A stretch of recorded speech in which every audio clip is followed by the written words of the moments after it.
విషయానికి వస్తే పాపం స్పీకర్ గారు వారి పరిస్థితి చాలా దారుణంగా ఉంది. ఆయన ఆత్మసాక్షిగా పనిచేసే పరిస్థితులు లేడు, చట్ట ప్రకారం కూడా పనిచేసే పరిస్థితుల్లో లేడు. బహిరంగంగానే మా పార్టీ మారిన ఎమ్మెల్యేలు గతంలో కాంగ్రెస్ పార్టీ కార్యక్రమాలు పాల్గొన్నారు, పార్లమెంట్ ఎన్నికల్లో కాంగ్రెస్ పార్టీ కార్యక్రమాల్లో పాల్గొన్నారు. మేము అవన్నీ కూడా సబ్మిట్ చేసినాం.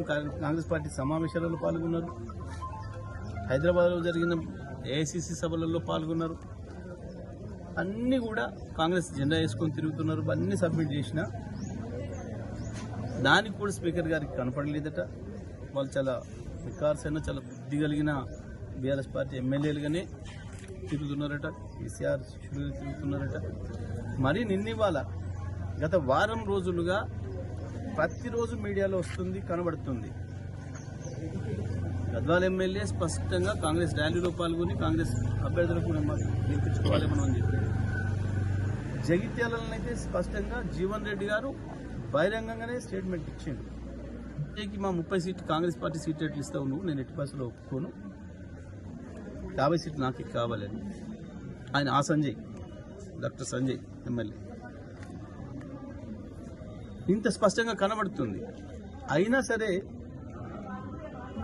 స్పీకర్ గారు ఆ పిటిషన్ డిస్మిస్ చేయడం అనేది దురదృష్టకరం.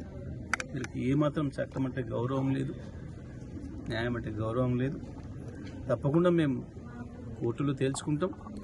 వాళ్ళని డిస్క్వాలిఫై చేయడం అనేది ఖాయం. స్పీకర్ గారి ఏకపక్ష నిర్ణయాన్ని ప్రజలందరూ కూడా గమనిస్తున్నారు. ఏమాత్రం ఆయన ఒక స్పీకర్గా న్యాయబద్ధంగా ప్రవర్తిస్తలేరు అనేది స్పష్టంగా అర్థమవుతుంది. వీటన్నిటి ప్రభావం కూడా స్థానిక సంస్థల ఎన్నికలు కూడా పడుతుంది, మున్సిపల్ ఎన్నికలు కూడా పడుతుంది. ప్రజలు సరైన బుద్ధి చెప్తారు.